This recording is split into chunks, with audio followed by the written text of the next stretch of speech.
This is Frankie with the Uncensored Report.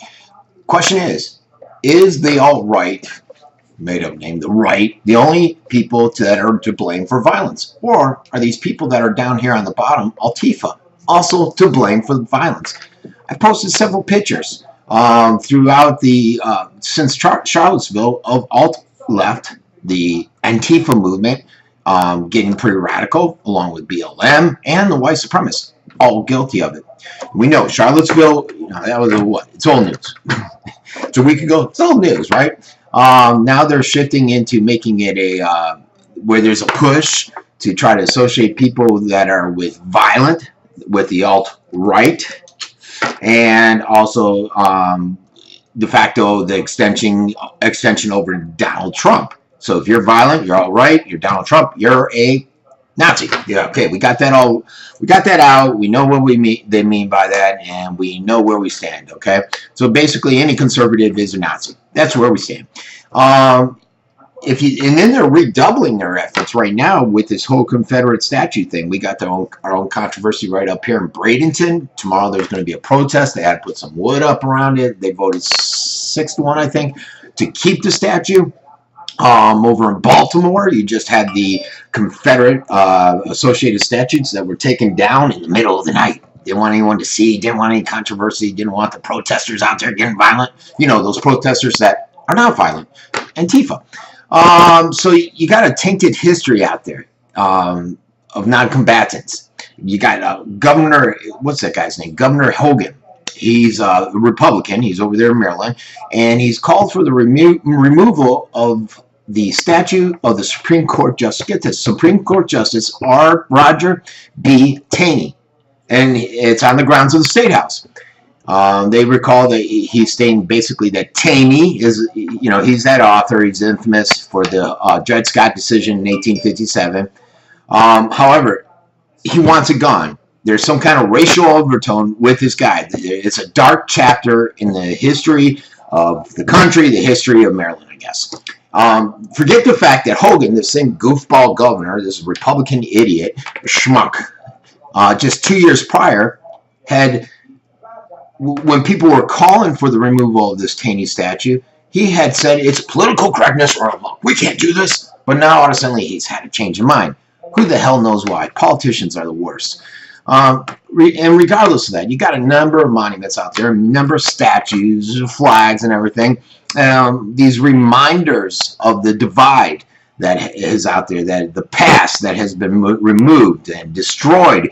There's a group on the left, and they think, a lot of people think by removing the statues they'll be satisfied and everything will be great, but it won't. It's going to extend on even further. Like I think I said yesterday, you're going to have the LGBTQ. They're going to say, hey, I'm offended by this. You're going to have the conservatives that were over in Seattle saying, I'm offended by this Lenin statue. I posted something where one of the girls that were Bill Clinton did his sexual stuff with, she's offended by a statue of him and she wants it gone. And this whole PC offensive thing is out of control. You know, you put a little bit of media attention on something, you throw it somebody's way, and they're going to go ahead and start raining like crazy. They're going to put photos out and everything. Whatever will get them a Pulitzer Prize, they're going to go all out, like a car plowing through. Let's snap the pictures. They don't care. Trump was savaged in the media because he said, we got to blame all sides. And the media's just turning them apart. They're saying, oh, it was just a white supremacist. And it wasn't. Antifa was there. And I think I said this earlier today, if you watch the videos, Antifa instigated a lot of it. The live videos. Don't watch what MSM's the propaganda they're putting out there. Go and watch these different live videos. You have the white supremacists being idiots, BLM, and Antifa out there doing the same crap, instigating violence. And you don't have to go too far. Like I said over and over, just look at Berkeley. That was all Antifa. All Antifa. But Trump's being savaged by this. The leftists, they're out to get him. They want to hang him. Because he had the balls to tell the truth. That there was violence on both sides. Both sides should be held accountable. God, how could he do that? The nerve of that guy. I tell you what. But it seems like the official MSM press out there and the government is to toe this this line that left-wing violence doesn't exist. It's not out there, regardless of the pictures I put out, like the two you see up on my screen. Well, actually, one, you see the dead cops one. I have another one I'm going to probably share with this posting, which shows a bunch of the violence that they're partaking in. But regardless of all that, you have stuff like the GAO, Government Accountability Office. They did a study. They said that CBS News is out there to smear conservatives. It purports that they cover domestic terrorism, but only tally up when it's right-wing conservatives and when those incidents are involved. Otherwise, you don't really hear about it. And the study also contends that during the same time period, people in the United States were killed in attacks carried out by persons believed to be motivated by extremist environmental beliefs, extremist animal liberation beliefs, extremist far-left beliefs. If you go back to the families of a slain police officer, they would argue otherwise. They would say, look, I don't know what they're saying with this report, the study, the CBS, all that stuff. And they would reflect on Black Lives Matter, who's an all-left hate group. I don't care what you say, they're a hate group. They're black supremacists. They're as bad as the white supremacists. They had I used to have this site with over, I don't know, 700,000 fans, my national page. They just kept reporting. And next thing I know, I was shut down for some frivolous thing. Some name change 2 years previously. What a group they are.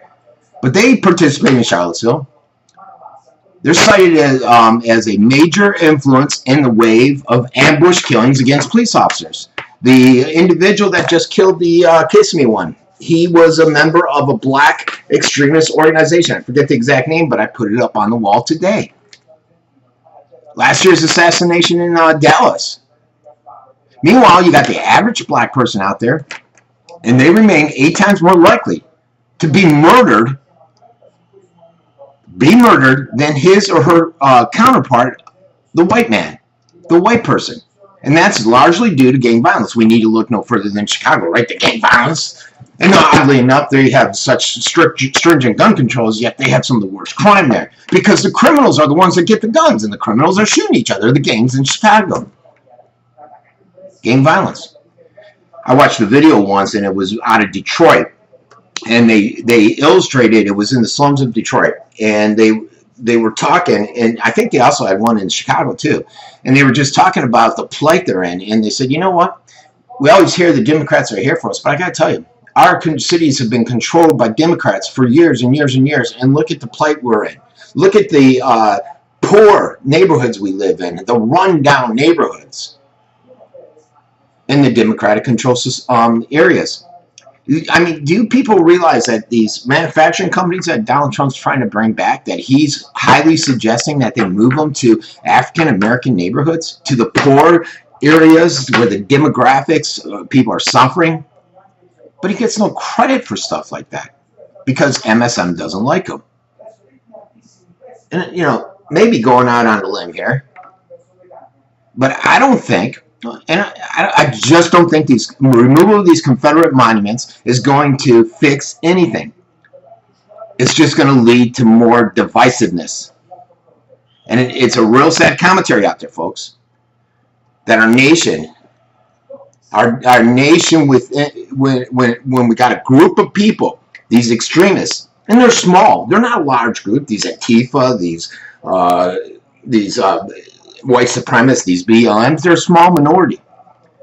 When they can have such influence, cause so much violence, they all blame each other. And it's tearing the fabric of our society apart. I remember one time I went up to a protest up in Sarasota. It was, there were some Antifa there. It was a far left. They were pretty extreme, some of the people speaking. I interviewed one guy, and he started yelling at me, calling me a Nazi, because he said something, and you could tell he didn't know what he was talking about. So I said, well, isn't this the fact? And he started going crazy. And that's how they win their argument. Loud, scream, yell, violence. And it's a shame. It's a shame that it's tearing our country apart. And like I said, I don't think tearing down these Confederate monuments is going to do anything. I think I put on a rant the other day basically stating that when you tear down these monuments, it's allowing revisionists to come in and tell history the way they want to tell it instead of how it actually was. I just think it's the wrong move. And it's opening that PC culture door where now I can go in and say I'm offended by this statue. I'm offended by Bill Clinton with the sexual assaults on women. I'm offended with the Lenin statue in Seattle. When's it going to end? When's it going to end? That's the question. This has been Frankie Abbruzzino with the Uncensored Report.